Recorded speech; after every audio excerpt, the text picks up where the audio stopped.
le matin, Vous je êtes suis en en live, réunion. madame. Vous êtes en live, madame. Je pense que, dernière nouvelle, vous ne voulez pas qu'on sache qui vous êtes. Donc, là où je vous ai Non, invité. non, non, c'est pas ça. C'est pas ça. Les gens peuvent savoir qui je suis, mais je ne peux OK. pas être, je peux pas être en vidéo simplement parce que je n'ai pas de, OK. depuis un moment. Parfait. Non, non, non, non. OK. Tout le monde peut savoir qui je suis. Je suis Maximilienne D'accord. Gombe. Dis-leur ça. Mais le problème, c'est ma vidéo parce que depuis le matin, je suis dans des réunions et je n'ai plus assez de. On coupe de l'électricité à tort et à travers. Si je mets la vidéo, ça va consommer tout. Je préfère Mhm.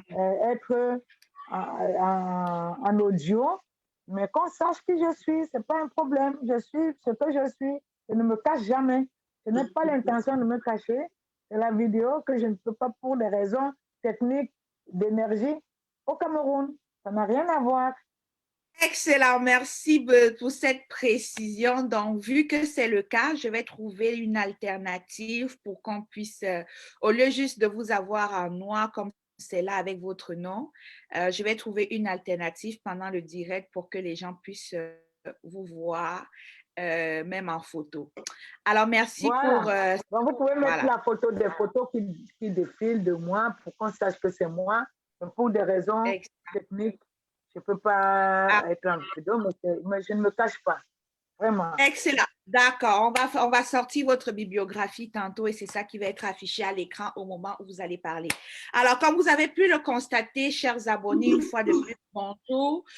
Nous sommes aujourd'hui accompagnés de Madame Maximilienne Gombe. Nous sommes très contents de la voir sur notre plateau aujourd'hui. Dimanche passé, elle devait être sur notre plateau, mais vous avez vu qu'elle avait eu une urgence de dernière minute. Elle était plutôt invitée sur un autre qui était aussi important que le nôtre. Et on allait bien la soutenir là-bas et c'était aussi une très belle intervention. Alors aujourd'hui, comme vous avez vu sur le titre de notre direct, nous allons parler de la longévité. On va parler de la longévité au pouvoir des chefs d'État. Et oui, c'est ça. Donc, on va parler du cas de Cameroun. Je sais pas si vous écoutez. C'est ça, on va prendre le cas du Cameroun.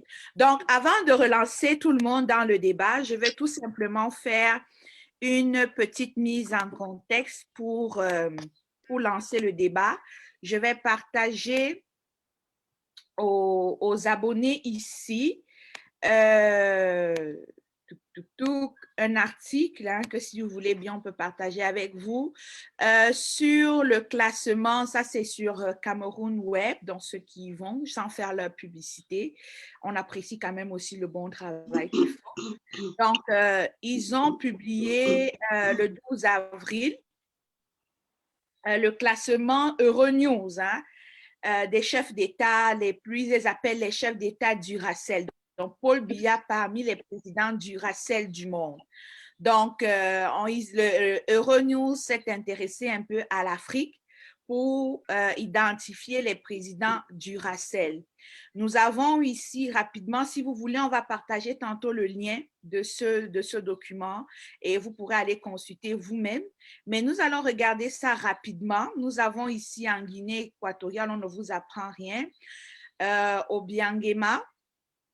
Lui, il est à la tête de la Guinée équatoriale depuis 41 ans et il a pris le pouvoir depuis 1979 et il a 78 ans. Au moins, lui, il est plus jeune que son suivant qui est M. Paul Biya qui est au Cameroun, qui a 88 ans et il est président depuis 1982, donc soit environ 38 ans à la tête de l'État du Cameroun. Et j'ai beaucoup aimé la précision qu'ils ont faite ici, que M. Biya a serré la main de 5 présidents successifs, à savoir François Mitterrand, Jacques Chirac, Nicolas Sarkozy, François Hollande et Emmanuel Macron. Donc, on compte ici environ 5 présidents. La France a connu 5 présidents depuis que nous avons le président, M. Paul Biya, au pouvoir. Bon. Alors, ensuite, nous avons au Congo-Brazzaville, nous avons Denis Sassou Nguesso, hein, il est président depuis 79. Il a été président de 79 à 82. Donc, lui, au moins, il a fait une pause pour revenir en 97. Donc, ça fait à peu près de 37 ans qu'il dirige la République du Congo. Donc, il est âgé de 77 ans. Donc, le 21 mars dernier, hein, tout récemment, le mois passé, il va renouveler son mandat jusqu'en 2026. Donc, faites 77 ans. Donc, vous calculez d'ici 2026 quel âge il aura. On passe aussi en Ouganda. Voilà notre président Duracell. Ce n'est pas nous qui en appelons. Donc, il est en Ouganda. Il est Yoweri Museveni. Lui, il est là depuis 86. Alors, lui, il est âgé de 75 ans.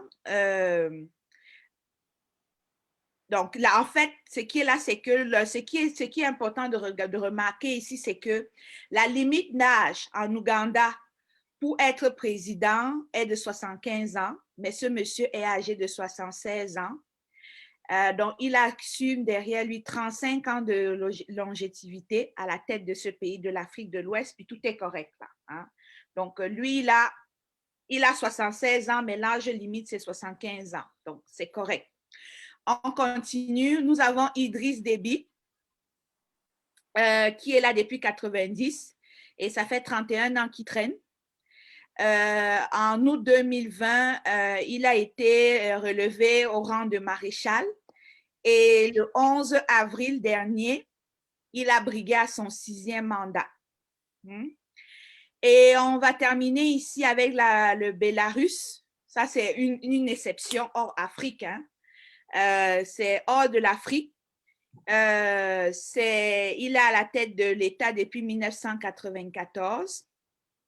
Et en août dernier, il fait son 6e mandat et il a 66 ans. Donc, comme quoi, quand même, l'Afrique essaie aussi d'être un exemple par le bas. Donc, j'ai voulu déposer le débat comme ça ici, vous présenter les présidents Duracell du monde et beaucoup plus d'Afrique. Et on va s'attarder sur certains cas, notamment sur celui de Biya. Donc, je vais arrêter mon partage. Comme je l'ai dit, on va vous partager ces documents. Je vais arrêter mon partage ici et je vais me retourner vers notre invité qui est là aujourd'hui, juste pour lui poser la question vite fait comme ça, lorsqu'elle regarde un document, parce que le thème du direct aujourd'hui, c'est vraiment la longévité au pouvoir, les avantages et les inconvénients pour les pays en voie de développement cas du Cameroun. Donc, avant d'entrer même dans ce que c'est que la longévité au pouvoir, on aimerait avoir l'avis de notre invitée, Madame B, sur cet article qui a été publié. C'est à vous, Madame.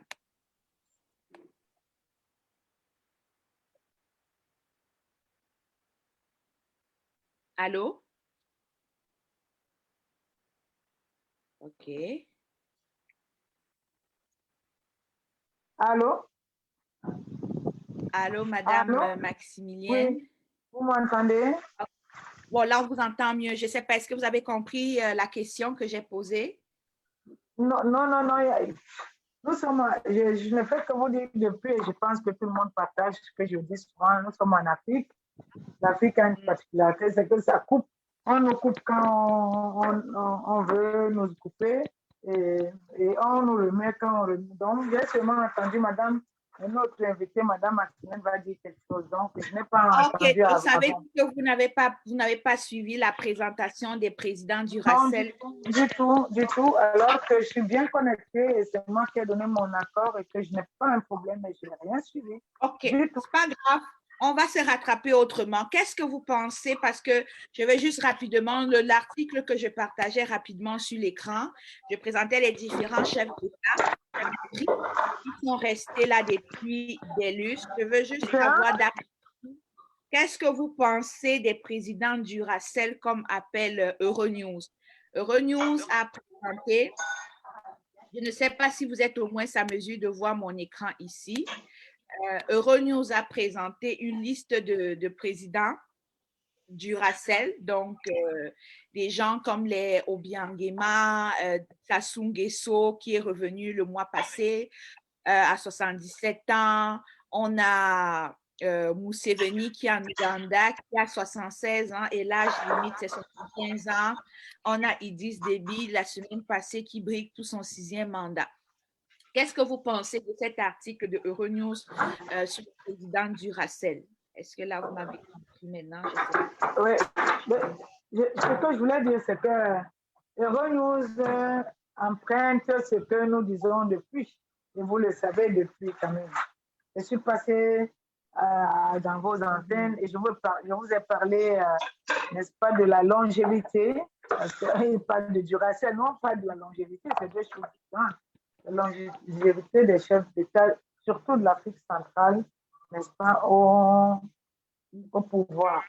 Et nous avons bien dit, et je pense que le REDAC est l'une des organisations qui dit depuis, parce que nous travaillons sur les autres pays, qui dit que cette longévité plombe, n'est-ce pas, la consolidation des institutions démocratiques et plombe aussi la consolidation de la paix au niveau de l'Afrique centrale.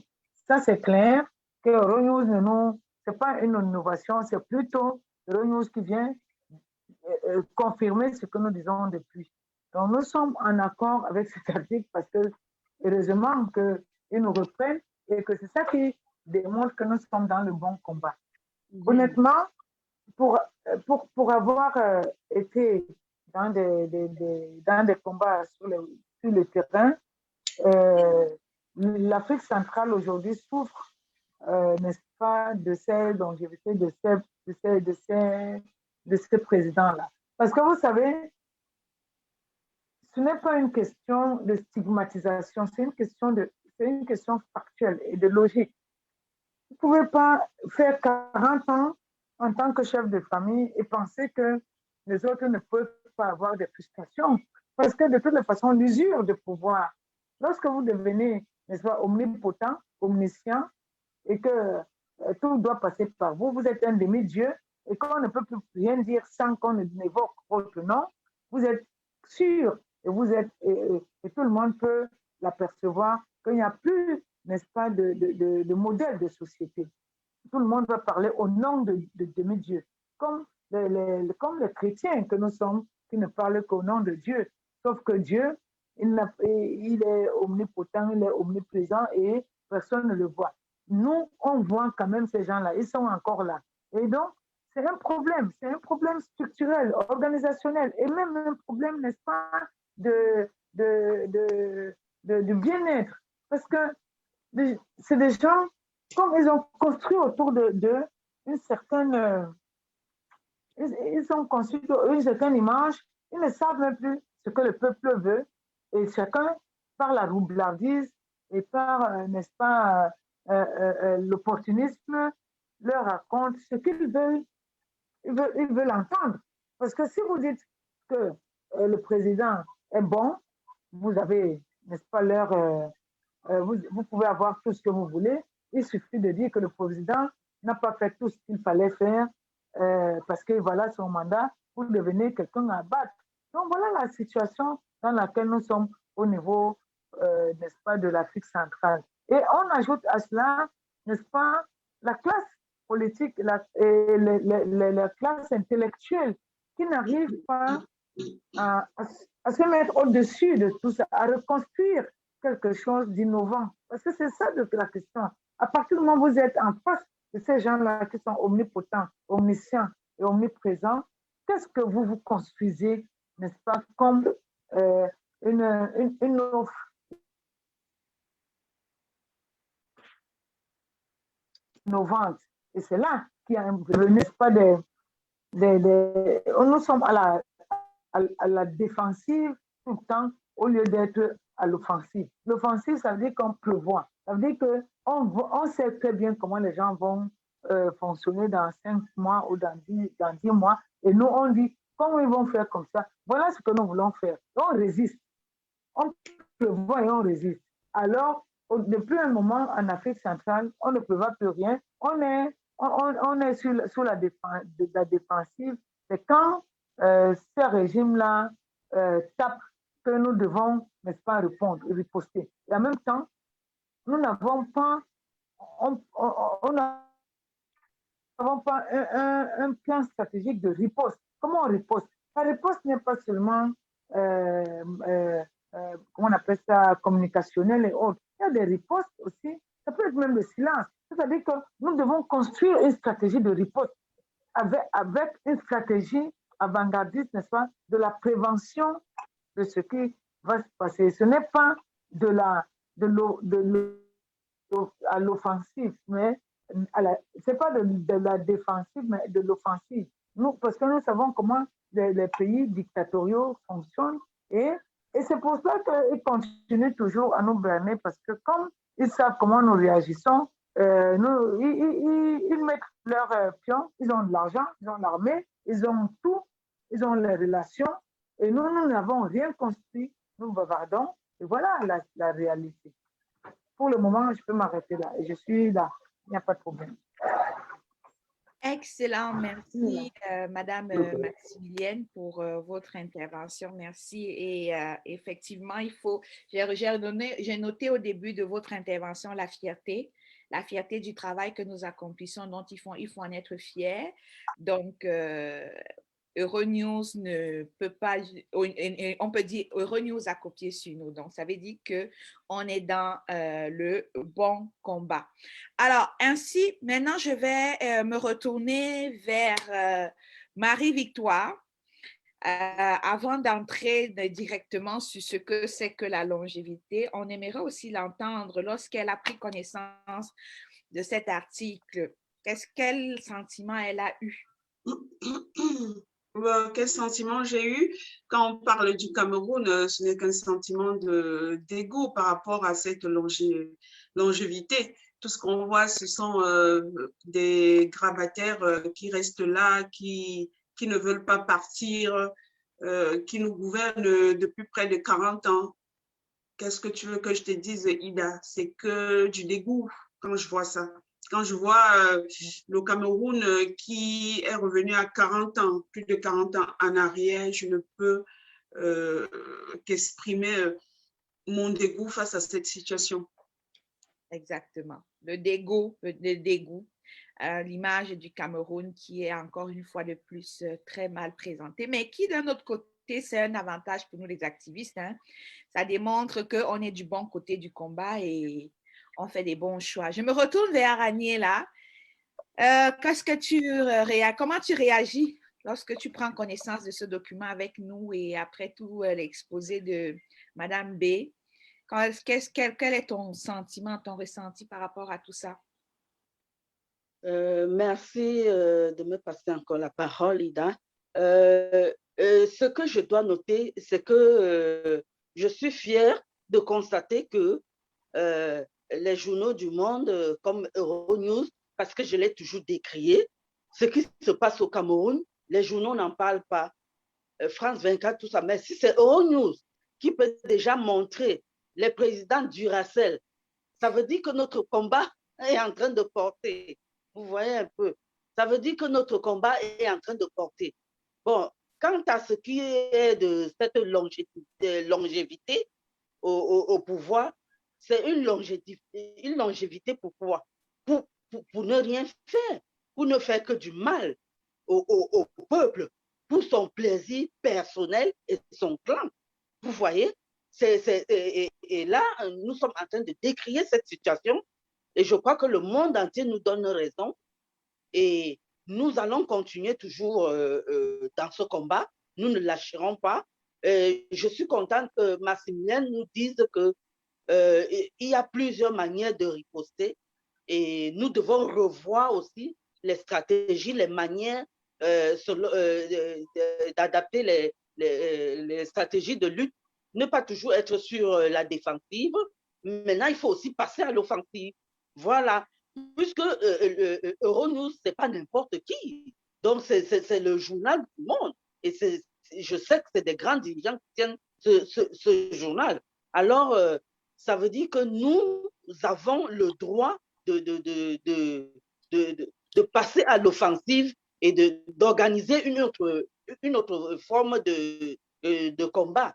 Donc, voilà, nous ne devons pas lâcher prise. Ce n'est pas un combat que nos enfants doivent porter sur eux. Ils ont déjà sur eux qu'ils n'ont pas d'emploi, ils ont tous les problèmes. C'est nos enfants qui se noient dans la Méditerranée parce qu'ils sont en train de chercher de quoi mettre dans la bouche. C'est eux qui sont traités de nègres. Ils reçoivent tous les xénophobes du monde entier.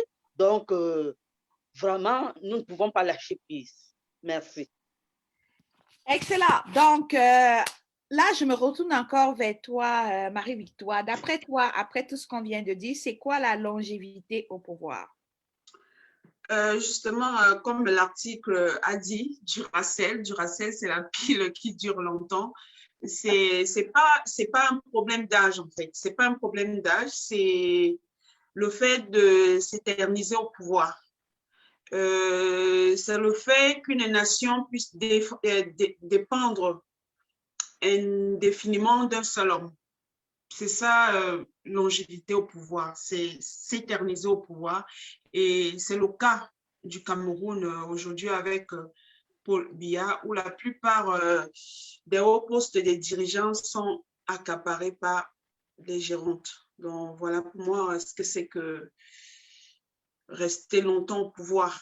Oui, c'est ça. Donc, pour te relancer, pour aller dans ton sens, c'est un peu considéré comme l'ancienneté au pouvoir. Mais dans nos métiers, professions et tout, on aime ça l'ancienneté parce que plus tu es ancien, plus ton salaire augmente, mieux tu as des meilleures positions. Mais ce n'est pas le même ancienneté ici dans la politique. L'ancienneté, c'est la conservation du pouvoir et n'offrir aucune alternative au peuple. Directement, on se retrouve encore, ça en lien vraiment un peu avec la dictature. Agnès, avant de revenir à toi pour cette même question, j'aimerais qu'on se retourne vers notre invitée, Maximilienne. Maximilienne, je sais dès le début de l'émission, vous étiez vous aviez très hâte de parler de ce mot de longévité. Est-ce que vous pouvez un peu éclairer la lanterne de nos auditeurs sur ce que vous entendez, vous autres, par longévité au pouvoir? Merci. Qu'elle nous a entendu. Donc, donc, je disais, merci. La longévité au pouvoir, c'est le refus de l'alternance. Ça n'a rien à voir avec la Duracell au pouvoir. Parce que vous pouvez être un démocrate, une démocrate, et le peuple, dans un système électoral fiable, n'est-ce pas, et dans un jeu démocratique fiable, vous redonne un mandat incontesté et incontestable. Ce n'est pas la même chose que la longévité. C'est pour ça aussi que nous devons interpeller, n'est-ce pas, ces organes de presse en leur disant de mettre les mots qu'on souhaite pour l'Afrique dans leur texte, même si nous nous félicitons déjà qu'ils prennent en compte, n'est-ce pas, nos revendications dessus. La longévité, c'est quoi? C'est que pour refuser même qu'il y ait des problèmes et que peut-être qu'il peut avoir de l'alternance pour qu'il y ait des institutions fortes. Vous pouvez partir et revenir. Dans des organes, des pays où il y a des institutions fortes, les mêmes présidents sont partis et sont revenus. Donc, à ce moment-là, on ne va pas parler de la longévité parce que les institutions fortes le permettent, n'est-ce pas, qu'on les a battus à plat de couture. Et après, quand on voit peut-être qu'on s'est trompé sur les personnalités qu'on a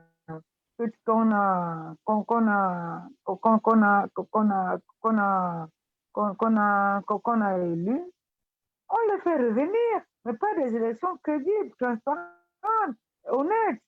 Ce n'est pas le cas. Si on prend le Cameroun, sont même des autres, prenons même le Cameroun seulement, parce qu'on est au Cameroun. Depuis 1982, combien de présidents de la République ont été élus dans des pays? Certains, prend les États-Unis, le président, les États-Unis, c'est peut-être la quatrième mandature. Il est toujours là. Prenons même au niveau de l'Afrique. Regardons le Bénin, regardons la RCA, regardons la RCA, regardons la RDC, regardons, allons même dans l'Afrique de l'Ouest. C'est quand même un problème, ça. Et ce problème-là, ce n'est pas un problème seulement personnel, mais c'est un problème aussi structurel, un problème politique, un problème aussi de l'engagement des citoyens comme nous autres à pouvoir, n'est-ce pas, mener un plaidoyer ou bien mener une lutte pour que on impose cette alternance-là. Quand on le dit, ce n'est pas méchant.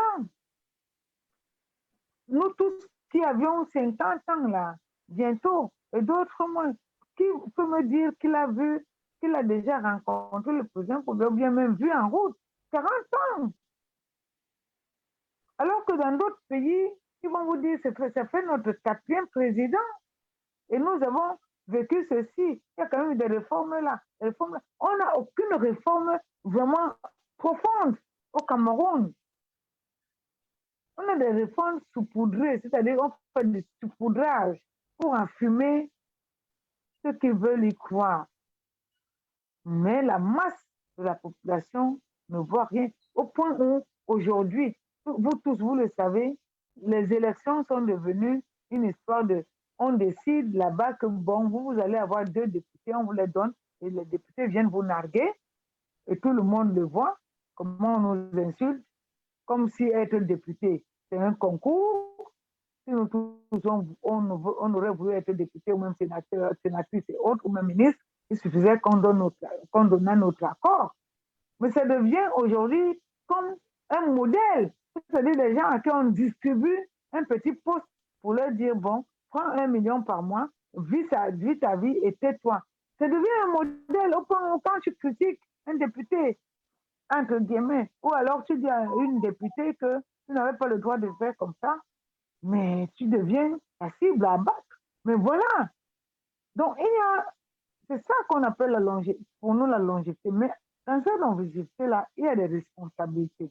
La responsabilité, n'est-ce pas, de ceux qui pillent nos richesses, qui veulent absolument que nous soyons dans ce genre, n'est-ce pas, d'état, parce que bon, ça arrange tout le monde, il y a, personne ne dirige, chacun va, il puise là où il veut. Il y a aussi la responsabilité du système avec ceux qui sont nommés autres et des opportunistes et des griots et des paresseux qui veulent profiter, n'est-ce pas, de la manne qui est distribuée, mais aussi notre responsabilité, nous qui voulons que ça change, nous n'arrivons pas à nous mettre.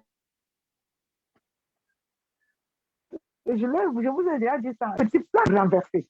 Et c'est là que se pose le problème. Les autres, on peut dire que c'est de bonne guerre. Mais nous faisons quoi? Vous avez vu, j'ai fait un post pour dire que la gauche, la droite et autres ne peuvent pas se mettre ensemble. N'est-ce pas qu'on attendait les résultats de cette partie qui se sont concertés? On est aujourd'hui, ils avaient nous donné le 15. On est aujourd'hui le 18. On n'a même pas eu une excuse de dire on s'excuse. On avait dit le 15, mais nous ne pouvons pas faire ça le 15 pour des raisons ceci, cela. Donc, tout le monde nargue le peuple, surtout.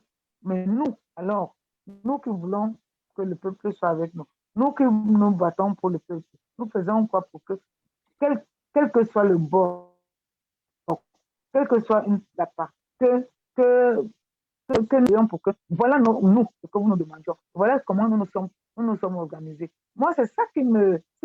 C'est pour ça aussi que je suis peinée de venir tout le temps parler, parce que je vois qu'il n'y a aucune stratégie commune, c'est de la société civile. Quand vous êtes de la société civile, et il y en a d'autres. Quelle est notre stratégie commune pour presser tous ceux qui veulent prendre le pouvoir et qui jouent avec nous tous? Je leur dis que voilà notre feuille de route, et nous avons à l'œil, et voilà, nous allons mobiliser le peuple camerounais pour que cette feuille de route-là soit mise en place. Voilà ce que je dis. Et tant qu'on ne le fait pas, nous allons souffrir de cette longévité qui profite, n'est-ce pas, à deux entités bien identifiées, ceux qui pillent les richesses et ceux qui veulent conserver le pouvoir pour leurs privilèges et pour leurs intérêts. Point. Donc, pour être sûr de vous avoir compris un peu, Madame B, donc pour vous, la longévité, ça n'a rien à voir avec le fait d'être Duracell. Donc, ça dit qu'un président Duracell, c'est vraiment quelqu'un, ça fait longtemps qu'il est au pouvoir et tout le reste. Mais la longévité, c'est pas Je nécessairement. vais prendre un exemple. Oui. Voilà Madame Merkel qui est Duracell au pouvoir. Mais tout le monde voit. Non, parce que il faut faire la différence. Madame Merkel a conduit, c'est maintenant qu'elle est en train de mettre en place une transition. Elle a conduit son pays et tout le monde a vu qu'elle a été pour les droits de l'homme, pour la construction pour, elle a mis au centre quand il y a eu tous ces immigrés-là qui venaient de la Méditerranée, vous avez vu sa position. Mais elle avait déjà fait plus de 20 ans là. Donc, on ne peut pas comparer cette Duracell-là qui fait que bon, le peuple peut te plébisciter et tu restes là. Et la longévité qui fait que tu te maintiens parce qu'il y a deux axes, n'est-ce pas, qui tiennent à ce que tu restes là. Deux choses différentes. Excuse-moi de t'avoir coupé, mais c'était pour un peu prendre un exemple, pour corroborer Non, avec ce que tu voulais. vous avez bien fait parce que justement, c'est à ce niveau-là, en fait, comme vous l'avez dit tantôt, l'article probablement on nous emballe un peu là parce que d'un autre côté, il parle des présidents du Racel, mais de l'autre côté, il nous parle des présidents qui sont là, ça fait longtemps. Donc, il mélange un peu les présidents du Racel avec la longévité. Fait que pour nous, enfin, j'imagine pour mes collègues aussi ici, on pensait que c'était la même chose. Donc, je comprends bien. Donc, être du Racel, si j'ai bien compris, par exemple, vous avez bien fait de nous parler du cas de Mme Merkel. Elle, ça fait longtemps qu'elle est au pouvoir. Donc, c'est le choix du peuple. Elle est compétente. Elle fait son travail. On voit ses résultats. Tandis que la longévité, ça avantage certaines personnes. Donc, on n'est pas nécessairement là par compétence, mais justement, on est par là par des tripatouilles, les fraudes et autres. Donc, j'espère que c'est un peu ce que vous voulez dire, parce que si ce n'est pas clair là, est-ce que c'est ça ou j'ai pas bien saisi? C'est bien ça? Non, c'est clair, madame, c'est clair. OK, parfait. Donc, il fallait qu'on éclaircisse cet article avant de continuer là, parce qu'on avait tendance à mélanger, à unir longévité et Duracell. Non, la longévité, justement, c'est plus négatif que Duracell. Donc, pour le direct ici, les madames, l'article là, on va d'abord un peu mettre de côté, parce que ça ça va pas grand-chose à voir avec notre direct. Donc, on va le mettre de côté. Et je vais encore relancer Madame B sur la longévité. Vous avez parlé tantôt de deux fronts qui sont là pour soutenir cette longévité et de l'autre côté, la société civile qui n'avons pas une feuille de route. Qu'est-ce que vous entendez donc par feuille de route pour faire face à ces deux fronts-là?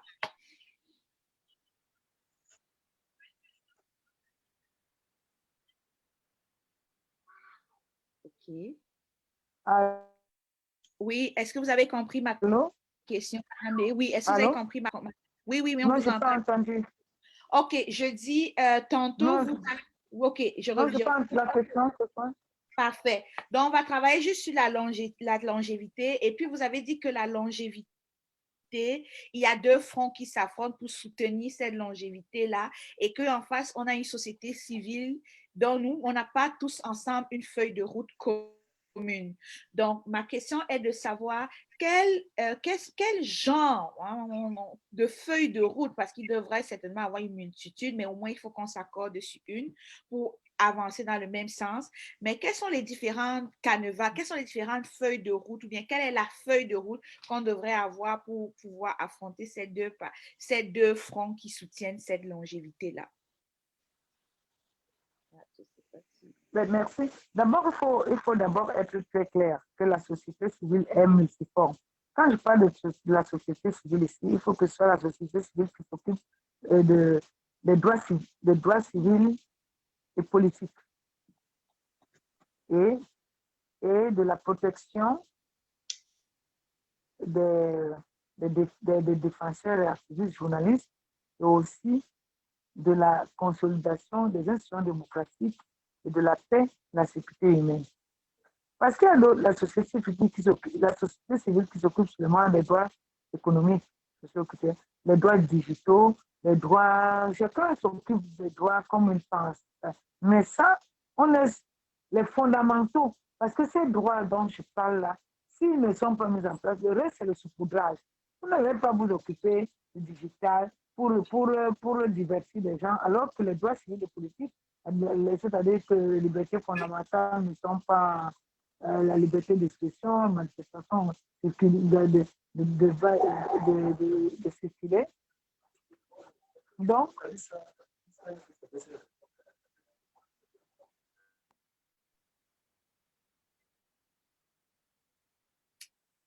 Allô? Je crois qu'on est en train de perdre Madame B. OK. Bon. De toutes les façons, elle a bien commencé. Là, on va la relancer. Non, je suis là. Non, je suis là. Je suis là. Donc, je disais, voilà. Donc, entendons-nous d'abord sur la société civile qui doit être en avant-gardiste. Je viens de définir cette société civile-là, qui s'occupe des droits civils et politiques, de la protection, de la sécurité des défenseurs et des activistes des journalistes, de la paix, la sécurité humaine. Quand on l'a défini, et de la construction des institutions démocratiques, voilà. Maintenant, il y a des autres sociétés civiles qui s'occupent, par exemple, des communautés, on appelle ça, des réseaux sociaux, de VIH, SIDA, de tout ce que vous voulez. Donc, faisons attention de ne pas mélanger tout le monde. Donc, quand on a identifié cette société civile-là, nous l'avons, nous disons quoi? Nous disons qu'une feuille de route ne se dit pas dans un live en direct. Nous mettons en place un comité ad hoc avec ce que je viens de décrire, ceux ou celles qui sont inscrits, n'est-ce pas, dans ce registre-là. On choisit des gens qui peuvent se taire et des gens qui peuvent se taire et les gens qui peuvent conduire ce genre d'action. Parce que, je vais vous dire, pendant que nous sommes ici, les gens qui nous suivent ne sont pas seulement ceux qui sont vos followers. Il y a aussi des agents de renseignement. C'est normal d'ailleurs. Il y a la police, c'est normal d'ailleurs. C'est normal. Et si c'est ici que nous devons mettre en place la stratégie de lutte, c'est que nous ne faisons même plus la lutte. Donc, je ne dirai rien de comment on va le faire ici. Si on est d'accord sur ce que je viens de dire, on peut régler ça autrement. Voilà. Excellent. Donc, alors, il y a différents. Dernièrement, on avait reçu M. Aristide Monod, que lui, justement, il avait distingué deux sociétés civiles. Il avait parlé de la société civile non partisane et la société civile partisane. Et je pense que lorsque vous parlez de la société civile des droits, de la société des droits civils, politiques, la protection des journalistes et autres, et la paix, je pense que ça appartient vraiment à la société civile non partisane de ce qu'il a appelé là.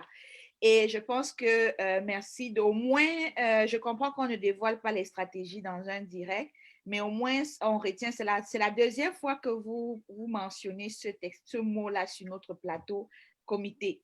Et là, aujourd'hui, vous avez été plus précise, vous avez parlé de comité ad hoc. Alors, nous, on va organiser une petite réunion ensemble, puis vous allez nous donner, ensemble, vous allez nous donner en inbox, parce que ça ne se dit pas dans un live, ce que vous entendez par comité ad hoc, et puis les filles à leur niveau verront ce qu'il y a lieu de faire, et puis dans leur prochain live, essaieront d'en faire pas la proposition détaillée de ce qu'un comité ad hoc fait, mais des grandes lignes de ce qu'on attend de cette société-là. Mais encore là, c'est le choix, c'est une société civile non partisane. Là. Il faut déjà partir par ce principe-là pour faire partie de ce comité ad hoc. Alors, le message est passé, Madame B, on l'a pris en note. Je me retourne maintenant je me retourne maintenant vers Aniela. Alors, Aniela, bon, on a maintenant fait la différence entre la longévité et Duracell parce que l'article là nous a un peu mêlés. Ça nous a un peu mêlés. Donc, voilà. Alors, longévité au pouvoir, y a-t-il des avantages ou des inconvénients? Oui, je ne sais pas si je suis visible là. Vous me voyez? Voilà. Là, tu es visible. Voilà, ok, ça va. Voilà. Bon, c'est bien de faire cette distinction. Il y a la longévité au pouvoir qui est positive. C'est ça qu'on devrait appeler vraiment le Duracell. Et il y a la longévité qui est vraiment négative, catastrophique. Ça, c'est le cas du Cameroun et généralement les pays de la zone francophone. Pour ce qui est de la longévité positive, nous devons noter le cas d'Angela Merkel, comme Madame B nous a dit. Vous voyez que son pays, c'est l'un des pays les plus prospères même d'Europe, à cause de sa stratégie et sa longévité au pouvoir. Nous devons noter aussi le cas de M. Vladimir Poutine, qui reste au pouvoir, mais voyez comment son pays est en train d'avancer. Son pays est en train d'avancer économiquement, tout est bien, tout avance là-bas. Nous n'allons pas oublier qu'en Afrique aussi, on avait la Libye, hein? Oui, on avait Muammar Kadhafi. Les Libyens percevaient un RSA, un revenu d'intégration. Les Libyens avaient du pétrole à profusion, ils vivaient bien. Ils vivaient bien. Le PIB était bien élevé, tout le monde le sait en fait. On n'a qu'à rentrer dans les documents pour voir que Kadhafi était l'un des présidents les plus, comment on appelle, les plus patriotes d'Afrique. Donc, pour ce qui est de notre Covid, parce que moi j'appelle ça notre Covid-38, donc pour ce qui est de notre Covid-38, tout ce qu'il a su faire, c'est de voir comment se pérenniser au pouvoir. C'est sa seule stratégie, c'est sa seule bonne chose qu'il a su faire. Parce qu'il nous a amenés dans toutes les catastrophes du monde. Aujourd'hui, le Cameroun est le pays cité parmi les pays les plus pauvres, très, très endettés. Le Cameroun est le pays le plus dictateur au monde. Le Cameroun est le pays où il y a une guerre fratricide qui n'avait même pas le droit d'être. Donc, voilà la longévité d'un président. Voilà le bilan. Parce que quand on a une longévité, on a quand même un bilan positif. On a quand même quelque chose qu'on peut voir de positif. Mais citez-moi quelque chose de positif dans le cadre du Cameroun. Il n'y a rien du tout. Il n'y a rien du tout. Rien que du négatif. tous les enfants du Cameroun sont, si je veux même parler de la situation qui se vit actuellement au Cameroun, vraiment c'est déplorable. On en a tellement parlé déjà. Merci, Ida. Merci pour ton autre façon de comprendre qui nous amène aussi à réaliser ça. J'aime bien comme tu as essayé de dire que de ta définition que tu as donnée du Duracell, là, c'est aussi notre façon de voir. Je me retourne vers Marie-Victoire, à qui je repose la même question. Marie-Victoire, y a-t-il après... Ah ben, c'est sûr qu'avant le direct, nous, on avait nos avantages, nous avons nos inconvénients. Avant le direct, parce que moi aussi, depuis que j'ai écouté Madame B, il y a beaucoup d'ajustements que je dois refaire dans mes... dans ce que je pensais vouloir dire. Je ne sais pas si c'est le cas pour toi maintenant. Est-ce que tes avantages et tes inconvénients que tu avais avant le début du direct restent les mêmes ou bien tu les as ajustés? Je te laisse la parole. Ida, le thème était les avantages et inconvénients de la longévité pour les pays en voie de développement, le cas du Cameroun. Pays en voie de développement, moi je dirais que le Cameroun n'est plus un pays en voie de développement. Le Cameroun est aujourd'hui un pays pauvre où règne le tribalisme, la corruption comme forme de gouvernance. Donc, pour le Cameroun, pour moi, je ne vois aucun avantage à relever par rapport à cette longévité. Par contre, il y a des pays peut-être comme le Rwanda, comme l'Allemagne, comme l'a si bien dit Maximilien, où on dit que la longévité au pouvoir peut être une bonne chose pour le développement. Cette longévité peut, par exemple, permettre à un chef d'État de mettre en œuvre et de stabiliser peut-être une politique de développement. Le fait d'avoir plus de temps peut lui permettre de réaliser certains chantiers entamés. Donc voilà, mais pour le Cameroun, pour moi, je ne vois que des inconvénients. Le Cameroun, il y a la corruption, il y a le surendettement, il y a le tribalisme, et ça entraîne, pour rester au pouvoir, il y a même cette modification de la Constitution, et la modification de la Constitution qui a eu pour conséquence première la guerre que nous voyons aujourd'hui. Voilà, par exemple, le Tchad, qui est aujourd'hui avec une rébellion armée, dont au Cameroun, il y a le chômage, à ne citer que cela, il y a la fuite des cerveaux. Nous ne pouvons pas rentrer au Cameroun parce que 90% des jeunes sont au chômage. Comment vont-ils nous accueillir? Qu'est-ce qu'on va faire? Donc, nous restons tous en Europe. Voilà les conséquences de la longévité au pouvoir, sans citer les détournements de fonds, l'enrichissement des uns et des autres. Voilà, l'histoire du frère du village, du genre que pour avoir un service quelque part, il faut connaître quelqu'un bien, il faut monnayer. Donc voilà, pour moi, il n'y a que des inconvénients pour le Cameroun.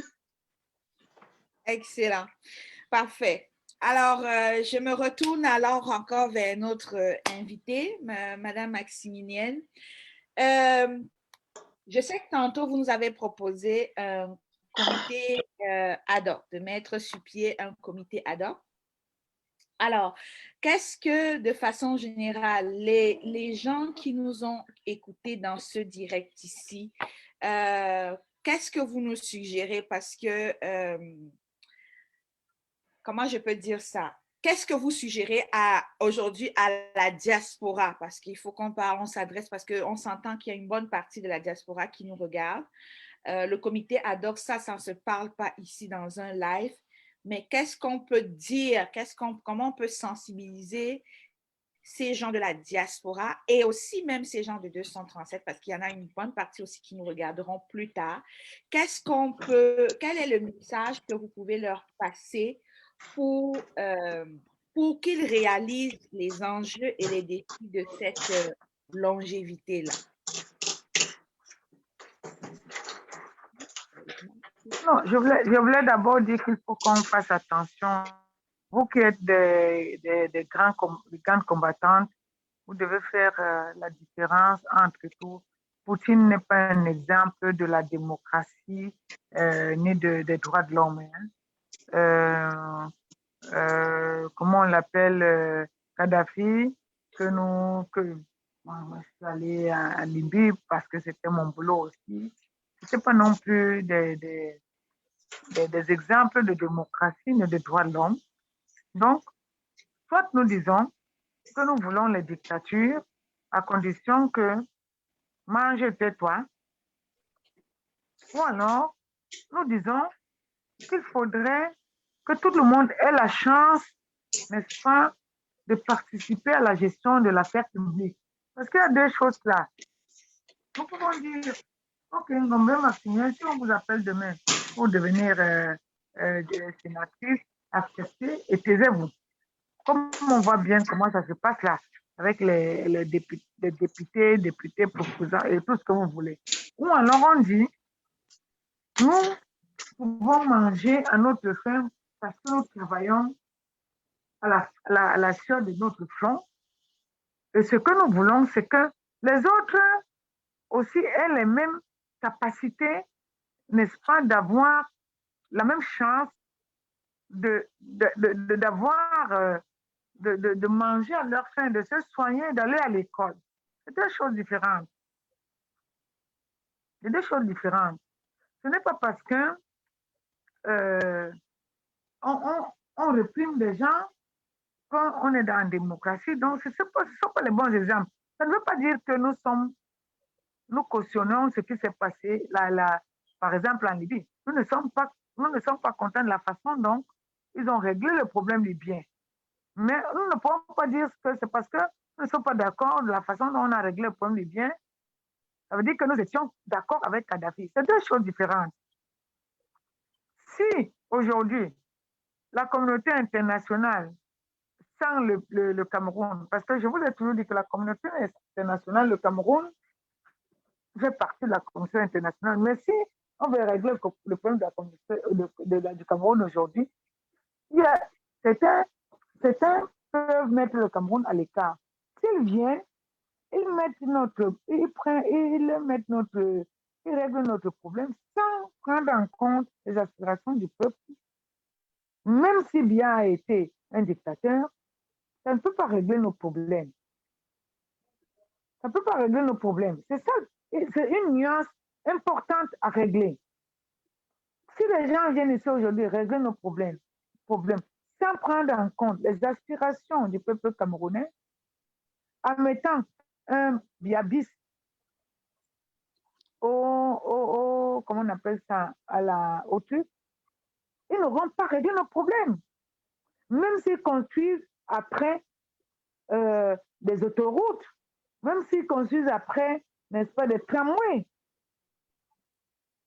Il faut faire attention. Je voulais n'est-ce pas, attirer notre attention là-dessus. La deuxième chose, c'est que nous devons construire notre raisonnement sur les questions de classe sociale. De plus en plus, les gens parlent de tribus. Toutes les tribus confondues ont une classe bourgeoise. Enfin, il n'y a pas la bourgeoisie ici, hein, à part ceux qui volent les deniers publics. Il y a la petite bourgeoisie, c'est-à-dire que ceux qui considèrent les avocats, les médecins, tout ça là, même les nous comme ça qui considérons que voilà, nous sommes au-dessus des autres populations. Et il y a la classe moyenne, la classe moyenne qui se dit, il faut que je me rattrape pour aller à la petite bourgeoisie. Et il y a les prolétaires. Et ça se voit dans toutes les tribus. Donc, ça n'a rien à voir avec Bassa, Bamleke, Ewon, Beti, Boulou, comme on veut nous faire croire. Et c'est ça que nous devons mettre dans notre stratégie, n'est-ce pas, de lutte. De dire aux Camerounais, peut-être un appel aux Camerounais, pour leur dire que ne cédez pas à cela. Il n'y a pas une tribu qui n'a que, n'est-ce pas, des petits bourgeois. Dans toutes les tribus, d'ailleurs, vous avez vu l'autre jour, j'ai fait un post là-dessus. On a intérêt, le gouverneur de l'Ouest a dit qu'il ne faut pas plus de 50 personnes pour les funérailles. Et lorsqu'il a fallu, n'est-ce pas, enterrer un petit bourgeois, parce que ce n'est pas un bourgeois, vous savez ce qu'on appelle bourgeois, vous êtes les blancs, vous savez très bien ce que ça veut dire la bourgeoisie. comme le monsieur Moncam, on n'a plus tenu compte de ces mesures. Et si c'est un prolétaire, c'est-à-dire que si c'est quelqu'un du quartier qui meurt, le sous-préfet va écrire, le gouverneur va lui dire, va écrire au sous-préfet de lui dire, dites à ces énergumènes-là qu'il n'y aura pas de funérailles. Alors qu'on sait très bien que chez nous, c'est important de faire les funérailles une fois avec le deuil parce que ça vous prend moins d'argent et ça mobilise moins de ressources humaines et moins de ceci. Mais comme ce n'est pas eux, ils vont interdire ça et nous allons marcher. Alors que là, les jours-là, tous étaient là. Ils ont tout fait. Ils sont allés boire des champagnes. Et j'ai même vu, à la fin, on a même dit que toute la délégation va aller dans la résidence là-bas. Ils n'étaient pas 20, ils n'étaient pas 30, ils n'étaient pas 50, ils étaient au moins plus de 200. Donc, faisons attention. Moi, je dis ça comme ça. Et donc, nous ne sommes pas là sur des questions vraiment de sentiments. Nous sommes là sur des questions de libérer le Cameroun. Et on libère le Cameroun en fonction des classes sociales. Donc, je ne peux pas, je vous ai dit que les stratégies comme ça ne se passe pas ici comme ça, mais je dis simplement que peut-être un appel, d'abord il faut un appel de votre part pour dire au peuple camerounais que notre appel, ce n'est pas par rapport à une tribu, c'est par rapport aux classes sociales. Et on définit chaque classe sociale. C'est pour ça que je vous ai dit, il faut aller, n'est-ce pas, il faut mettre un comité pour qu'il y ait toutes ces expertises. Les gens qui savent ce que c'est que la définition des classes sociales, d'autres qui savent ce qu'ils veulent, et ainsi de suite. Voilà ce que je dis, mais je ne vais pas dire plus que ça ici. Et quand je réitère ça, parce qu'après, dès qu'on a fini, on va faire une autre. Vous n'êtes pas sur le terrain, mais nous avons, n'est-ce pas, nous avons tous les jours, n'est-ce pas,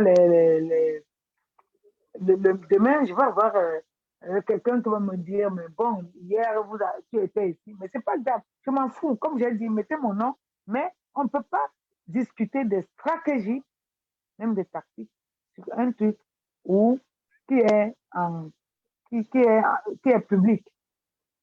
J'ai, dans ma petite formation politique que j'ai eue quand j'étais en clandestinité en 89, c'est l'une des choses, et c'est ça qui fait aussi ma force, parce que beaucoup de gens me demandent comment tu fais pour continuer à être au Cameroun. C'est parce qu'on ne dit pas tout, partout et n'importe où. À partir du moment où on est d'accord sur l'essentiel, on crée des trucs pour que les choses marchent. Les Camerounais ont besoin d'une stratégie de la société civile.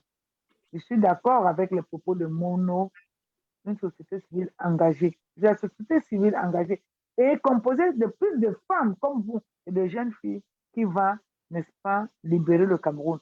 Mais à condition que nous puissions, n'est-ce pas, être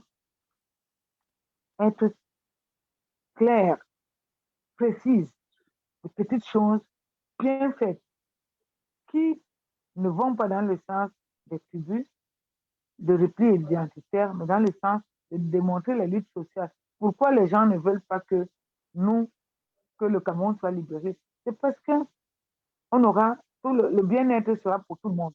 Et si le bien-être est pour tout le monde, il n'y aura plus de vol comme on est là, il n'y aura plus de corruption comme on est là, il n'y aura plus d'achat de confiance comme on est là. Et beaucoup de personnes aujourd'hui qui sont accommodées par ces pratiques-là ont intérêt à ce que ça ne marche pas. Donc voilà la situation. Et je ne peux que vous dire depuis. À vous écouter parler, Madame vraiment, B. Oui, allez-y, allez-y. Mais en fait, c'est juste pour vous relancer. Hein. À vous écouter parler, on a l'impression qu'il y a vraiment beaucoup de travail à faire. Parce que, corrigez-moi si je me trompe, on est très loin. On est très loin du travail qu'on est supposé faire pour la libération du Cameroun. On est dans la distraction jusqu'à preuve du contraire. Non, du tout. Il ne faut pas prendre ça comme ça. Il faut pas prendre comme ça. Ce n'est pas qu'on est très loin. On est dedans, okay.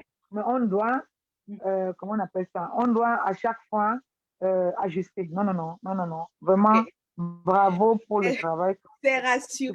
Mais quand je disais le on, hein, ce n'était pas juste nous, les femmes. Il faut faire attention. Il faut faire attention à ce que les gens qui font des efforts de terrain, qu'on continue comment on appelle ça, à dire qu'ils ne font rien. Non, ce n'est pas la question. Vraiment, bravo pour tout ce que vous dites. Je dis simplement que il faut, au fur et à mesure que la situation se détecte ici, qu'on mette, n'est-ce pas, des trucs, des petites choses, qu'on réagisse et que tout ne soit pas, n'est-ce pas, Facebook. Comme j'ai dit, j'ai aussi fait un post peut-être pour certains qui sont sur mon mur où j'ai dit sortez de Facebook. Quand Cabral a attaqué Alice Com et que tout le monde a voulu répondre à Cabral sur Facebook, j'ai été la première à dire que arrêtez ça. Nous n'avons pas besoin de ça parce que quelqu'un peut donner, n'est-ce pas, à Cabral de faire un post parce qu'il n'a plus d'argent et on lui dit si tu fais, on va t'ajouter d'argent. Il y a aussi Facebook, mais il y a aussi, si on avait eu au rédac, parce qu'elle est tous les jours au rédac à midi, à 10h, 11h, si on avait vu 5 filles, femmes, pour dire, même femmes, filles et jeunes filles, tout confondues pour dire, même avec des petits pancartes, même là dehors, appeler même deux journalistes, on n'a pas vu. Bon, Facebook, bien sûr, on doit respecter, mais ça se passe aussi ici, c'est-à-dire que les gens qui sont ici sont aussi là pour, n'est-ce pas, nous soutenir. On peut, c'est quelque chose qu'on pourrait faire. Il y a une petite pembèche, comme je l'appelle, une énergumène, qui a osé aller attaquer Tata. Et j'ai dit, Madame, ici, le boucle là. Là aussi, parce que c'est là qu'on voit construction, une construction, n'est-ce pas, d'un mouvement qui sait où il va. Moi, on ne peut pas aujourd'hui dire que vous n'avez rien fait. Mais comment nous consolidons pour que, avec votre capacité là-bas, votre vigueur, votre énergie, comment on peut synchroniser ça au moins avec même 300 femmes ici? C'est ça le problème. C'est ça. Si on a Justement, aujourd'hui 200 femmes je vais vous jeunes filles. relancer là-dessus, Madame B. Je vais vous relancer dessus parce que c'est ça notre but. Parce que nous, on a essayé ici, percer pour amener des jeunes filles, des femmes, des mères à justement, par exemple, vous faites c'est un bon exemple. Maître Alice Com a été attaquée, c'est une femme, elle est dans le rédac. Sur les réseaux sociaux, il y a eu de l'indignation sur les réseaux sociaux, mais vous touchez le cœur du problème. Elle qui habite au 237, même si on ne peut pas aller au rédac, pourquoi ne pas avoir été chez elle au moins pour faire une petite manifestation pour la soutenir? D'où ma question, peut-être va avoir. Comment? Parce qu'il y en a qui donnent le défi qui nous revient souvent. C'est on ne peut pas sortir parce qu'on a peur, on ne peut pas prendre des initiatives parce que on a été victime du maquis, on a un passé, c'est difficile pour nous, on n'est pas encore ressorti de là, on apprécie ce que vous faites, mais on a peur de se lancer pour se retrouver en prison. Qu'est-ce que vous, Madame B, vous dites à ces personnes-là? Parce que c'est un gros défi qu'aujourd'hui, dans la diaspora, on tourne en rond, justement, parce qu'à ce niveau-là, il faut se l'avouer, on a eu un échec. On a eu un échec à ce niveau-là. Quel message vous pouvez donc justement passer à nos sœurs, nos jeunes sœurs du 237 pour faire partie de cette peur qu'elles ont en elles, là?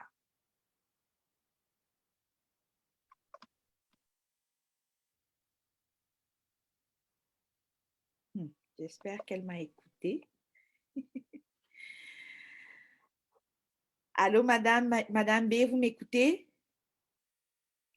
Ah là là, la connexion. Pourtant, c'est même ça le... Je pense pas que...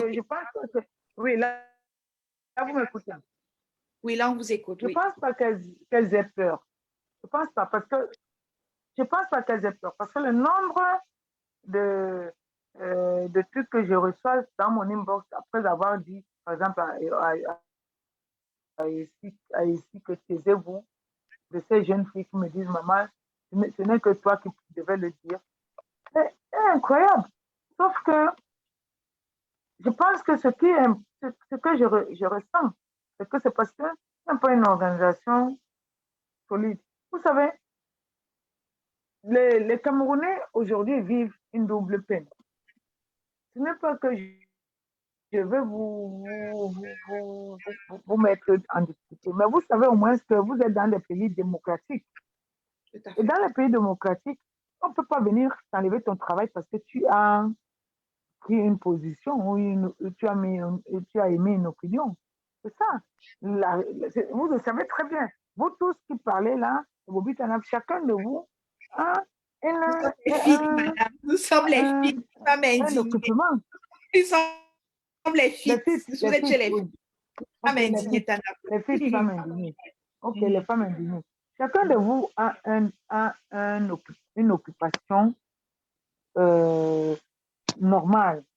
C'est-à-dire qu'elle paie ses impôts, elle va travailler, voilà. Donc, à la fin du mois, elle sait que j'ai 100 euros, j'ai payé. Ici au Cameroun, c'est difficile d'avoir des opinions et de trouver un boulot. Surtout que tous les boulots, la plupart des boulots aujourd'hui, c'est des boulots informels. Non seulement c'est informel, mais c'est aussi des boulots avec des sociétés privées. Parce qu'il faut oublier les sociétés publiques. On ne va même pas vous prendre. Donc, il faut d'abord construire quelque chose de solidarité. C'est pour ça que je disais qu'un truc ad hoc, pour, n'est-ce pas, identifier d'abord toutes ces jeunes filles-là et femmes-là qui sont prêtes à faire ceci, pour que si jamais elles sont attaquées, qu'est-ce que nous devons apporter comme riposte adéquate au niveau international, c'est-à-dire que ça peut être le plaidoyer, au niveau, ou alors, quand je dis le plaidoyer, c'est-à-dire peut-être les faire partir tout de suite, parce que si elles sont en danger, on les fait partir tout de suite. Au niveau de tout bon, si elles sont arrêtées, que leur famille continue à vivre. Par exemple, on donne à son mari une certaine somme, comme nous on fait au-delà quand on a un peu d'argent, pour que les gens puissent, et ça va, pour que les gens puissent, pour que les familles puissent toujours être en pour que les gens puissent toujours être en, pour que les gens puissent toujours être en, non, je sais pas, je les ai trouvés partir. Donc, pour que les gens puissent toujours être en symbiose et en même temps, en leur disant, quand on vous met ça en place, c'est pour que vous puissiez toujours être fort. C'est ça. Mais comme je vous ai dit, vous m'amenez Non, à dire des choses qui ne doivent pas être non, dites c'est bon. Vous avez déjà assez dans un dit. truc Non, on comme a ça. Et je suis compris. désolée. Je pense que Non. voilà, je ne le dirai pas. C'est des choses qu'on doit faire, qu'on doit mettre, Non. qu'on doit mettre, on doit discuter de ça en dehors de ceci. Vraiment. Excellent. Donc, merci. Vous avez même déjà beaucoup dit, Madame B. Donc, ceux qui savent lire entre les lignes lisent. Et nous, les femmes indignées, on va essayer de se rapprocher de vous à un moment donné pour qu'on puisse en savoir plus sur ce comité ad hoc. Alors, je retourne vers les autres femmes du plateau. J'ai la fille Marie-Victoire. Marie-Victoire, je pense qu'on a fait notre invitée, hein, Madame B, nous a franchement éclairé sur le sujet. Elle a appuyé, elle a donné des arguments sur cette longévité. Elle a proposé une partie de solution. Alors, pour finir, conclure notre émission, donc en conclusion de tout ce qu'on a dit, c'est quoi ton mot? Donc, on est quasiment rendu là au mot de la fin. Hein? Ouais, par rapport à ce sujet-là, je me dis, nos présidents doivent apprendre à passer la main. Ils doivent apprendre à partir, car durer au pouvoir exécutif, ça affecte la croissance économique d'un pays. Marie-Victoire, juste bouger un peu. Apparemment, quand tu bouges, il y a la lumière. Quand tu ne bouges pas, il n'y a pas de lumière. Voilà, là, il y a la lumière. OK, vas-y. Non, en fait, de rester au pouvoir pendant des années, c'est créer tout ce qu'on voit aujourd'hui, les guerres, la famine, les dépravations des mœurs et autres. Donc, quand j'écoute Maximilien, c'est des actions, c'est des actions et c'est des actions. Et c'est vrai, le destin du Cameroun dépendra de nos actions que nous allons poser maintenant. Nous sommes arrivés à un niveau de la lutte où il faut vraiment poser des actions. On a parlé, mais là, il faut qu'on soit concret. Et en l'écoutant, comme tu l'as si bien dit, on verra quoi faire en off avec elle. Comme on dit toujours, on ne négocie pas la liberté, elle s'arrache. Et pour cela, nous devons réfléchir ensemble. Bon, on peut commencer par des petits comités, ce sera difficile, mais nous devons déjà faire le premier pas. Et nous, les FIT, nous restons sur cette sensibilisation citoyenne, sur l'éducation. Et voilà, mais le problème, c'est au 237. Comment pouvoir avoir cette influence sur le 237 et pour nous en particulier sur les femmes du 237. Donc, ce sera mon dernier mot et je dirais merci à Maximilienne d'avoir accepté d'être avec nous, de nous éclairer quand elle peut le faire. Même sans vidéo, elle a voulu participer. Exactement. C'est ça. Enéo, encore une fois de plus, on fait ta promotion, Enéo. Promotion. Donc, alors, merci Marie-Victoire. Marie-Victoire, est-ce que cette semaine, on aura à vous la parole? Oui, franchement, moi, je suis quelqu'un qui aime l'action et autres. Et de plus en plus, parler pour moi, c'est pas facile. Je suis de plus en plus occupée. Mais je crois ce vendredi, il y aura pour la parole et on parlera de l'endettement du Cameroun, puisqu'il y a une action en cours de téléchargement par rapport à cet endettement. Excellent. Donc, on retrouve Marie-Victoire vendredi dans son émission À vous la parole. Merci Marie-Victoire. Je me retourne vers Agnès Lamar. Alors, Agnès Lamar, on est à la fin de l'émission. On veut ton mot de tout ce qui a été dit, ton mot de la fin et qu'est-ce que tu en penses de tout ce qui a été dit? Merci d'abord à notre grande guerrière, Madame Ngombe. Voilà, je devrais rectifier un peu le tir. Justement, elle m'a un peu recadré là. Kadhafi, vraiment, c'était un dictateur. Bon, mais on ne peut pas oublier ignorer que son pays, pour ceux qui l'adulaient, vivait très bien. Et son pays, quand même, était très bien avancé. La preuve, c'est que il n'y avait pas de Libyens qui venaient. Je n'ai pas vu de Libyens venir demander l'asile, s'exiler pour. Non, non, en dehors du fait que c'était un dictateur, voilà, c'est ça qui amenait les Libyens à s'exiler aussi. Oui. Bon, merci pour ce cadrage de notre grande guerrière. Pour ce qui est de la longévité avec Paul Biya, moi, je dis cette longévité qui a été néfaste pour nous ici au Cameroun pendant depuis le début de son règne, hein, il n'a fait que mettre le Cameroun en mal. Alors aujourd'hui, je vais poser la question au peuple camerounais. En fait, Paul Biya, est-ce que c'est même un vrai Camerounais? Est-ce qu'on a même déjà discuté de sa vraie nationalité? Oui, parce que je ne sais pas pourquoi on a passé le temps à faire le fou là-dessus. Ça, c'est un débat qu'il faut remettre en jeu parce que je me souviens quand Barack Obama prenait le pouvoir, on lui a demandé de présenter son certificat de naissance qui prouvait qu'il était un vrai Américain. Aujourd'hui, je pose la question, Paul Biya, s'il est là, parce que pour ceux qui croient encore qu'il est là, est-ce que c'est un vrai Camerounais? Parce qu'il me souvient que j'ai des informations que Paul Biya, le père dont on parle, celui dont dit le catéchisme, avait pris sa maman en deuxième noce. Donc lui, il était né d'abord d'un autre père. Lui et sa sœur et sa grande sœur qui étaient décédées, ils sont nés d'un autre père. Et le catéchisme a pris sa maman en deuxième noce. qui a fait ses petits frères et les autres. Donc, qui est-il vraiment? Est-ce que c'est un vrai Camerounais? Parce que vous voyez vous-même, quelqu'un qui n'a aucune compassion pour son peuple, que vous soyez même de son parti, du pouvoir ou pas, il n'a aucune compassion pour personne. Je ne veux plus revenir sur les détails. Vous-même, vous avez vu tout ce qui s'est passé avec les décès de tel et tel et tel, tout ça. Donc, moi, je dis, il y a lieu de se poser des questions parce que moi, je suis dépassée du comportement d'une personne de ce genre.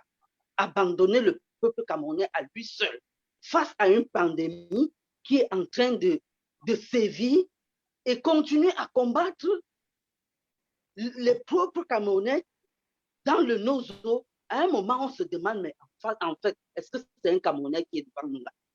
Oui, franchement. Donc, voilà, ce sera mon mot de fin. Merci. Excellent. Et puis là, tu nous rejoins avec notre mot de vacances de pouvoir. On se demande où est-ce que M. Paul Biya est. Et même dernièrement, si l'article est vrai, le Washington Post s'est posé également lui aussi la question. Parce que de tous les pays qui puissent exister, je pense que le Cameroun est le seul pays qui actuellement n'a pas eu un dirigeant, son président, prendre la parole ou les positions par rapport à la pandémie. Alors, on va maintenant se tourner vers Madame B pour son mot de la fin et ensuite, on va conclure le direct. C'est à vous, Madame B. Je voulais dire une chose, c'est que vraiment, comme j'ai dit, j'étais à la vérité en face, j'ai dit comprends qui comprendra. Nous ne pouvons pas faire les atermoiements répétitifs. Ça ne va régler aucun problème. Chacun de nous peut se faire une idée de Paul Biya, c'est son problème. Vraiment, ce n'est pas la question. Et quand on enlève Paul Biya, les autres font quoi?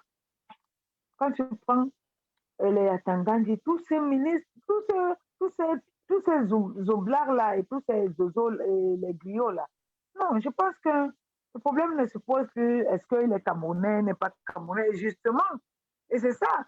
Ils veulent que nous rentrons dans ce genre de débat pour dire, alors, vous qui voulez la double nationalité, vous êtes sûr que vous étiez camerounais? Non, ça ne nous concerne pas.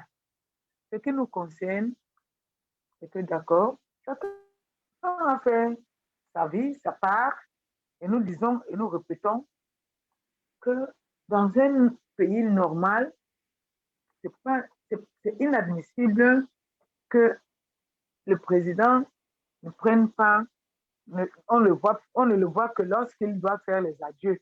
Et que ceux qui signent à son nom, nous devons leur demander de nous rendre les comptes. C'est de ça qu'il est question. Vraiment. Vous avez dit que le président est vivant. OK, il n'y a pas de problème. Nous savons ça comme problème. Ça comme problème. Ça comme problème. Et voilà l'exemple. Nous avons vu que dans laissons même les pays étrangers là, c'est-à-dire les pays européens et les pays comment on appelle ça, les pays, vos pays européens et les pays des États, les États-Unis autres, parce que vous dites que c'est les Blancs qui déstabilisent. Prenons l'Afrique. Tous les pays de l'Afrique, même les plus dictatoriaux, même les plus petits, au moins un président par mois a pris la parole. Vous qui dites là que le président est avec nous, rendez-nous les comptes. C'est-à-dire que nous devons construire la lutte autour des questions de fond, pas des questions de forme. Parce que moi-même, on va vous dire même demain, est-ce que vous êtes sûr que c'est une Camerounaise, c'est sa mère. Si sa mère n'a pas été avec, mon père ne vit plus. Mon père ne pourra plus dire que bon, elle me ressemble trop, c'est mon enfant. Non, non. Allons sur les problèmes de fond. Faisons les statistiques. Quels sont les pays africains qui, par rapport à la pandémie, ont pris la parole et ont mis des mesures pour accompagner leur peuple, y compris sur le plan économique? Nous les mettons. Je parle africain. Je ne veux même pas aller chez les Européens parce qu'on va nous dire que oui, ils viennent pomper. Les petits panafricanistes là, voilà, comme on les appelle, les panafricains, viendront nous expliquer que non, il faut protéger le paradis, machin, tout. Non, parlons des pays africains, y compris ceux qui ont à peu près le même âge, que ce soit au Congo, Brésil ou autre. Même si on peut reprocher des choses à Sassou Nguesso, il a mis couvre-feu, il a sorti, il a dit, on va faire ceci. Je disais ça la vérité en face, parce que vous ne le savez pas. Nous avons eu un collègue qui était virulent contre Sassou Nguesso, et Sassou Nguesso le sait, et qui a fait un AVC. Et lorsqu'il a fait un AVC, même les organisations internationales qui le soutenaient ne lui ont pas accordé un soutien. C'est nous qui avons fait la pression, Sassou Nguesso a affrété un avion, n'est-ce pas, pour l'amener à l'étranger. Kolela, j'étais au Congo quand Kolela a commencé à faire le truc.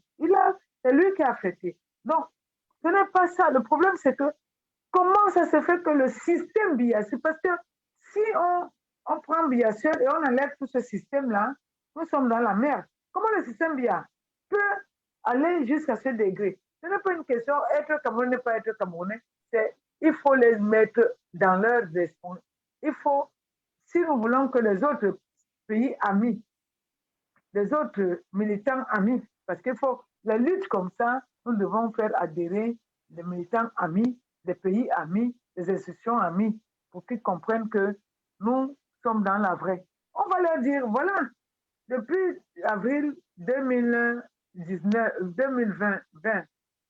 voilà enfin 2020, voilà ce que nous avons été abandonnés. Voilà les autres pays, ce qu'ils ont fait. Si on prend tout ça là, on revient maintenant à ce qu'il y a des audits et autres. Nous, on considère par exemple que le président n'est plus là. Dites-nous la vérité. C'est-à-dire qu'il faut que les gens comprennent que nous sommes dans un truc factuel et pas dans les sentiments.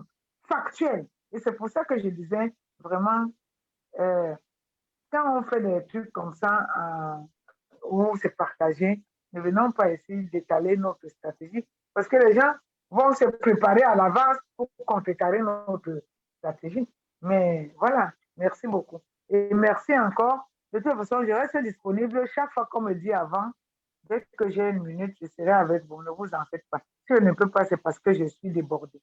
Mais félicitations pour tout ce que vous faites. Mais à côté de ça, construisons à côté quelque chose, n'est-ce pas, de lourd, qui n'a rien à voir avec nos sorties qui sont normaux, qui sont des sorties normales et qui doivent même rester comme ça. Mais à côté, construisons quelque chose pour, n'est-ce pas, mettre en place la masse critique. Parce que ce qu'il faut aujourd'hui, c'est de faire quelque chose pour qu'il y ait la masse critique. C'est ça, on n'arrive pas à cela. Et donc, si on a un comité ad hoc, on pourrait voir qu'est-ce qu'il faut faire pour atteindre la masse critique. Le message est passé, Madame B. Merci pour l'éclaircissement. Effectivement, c'est très important, hein, ce recadrage que vous faites.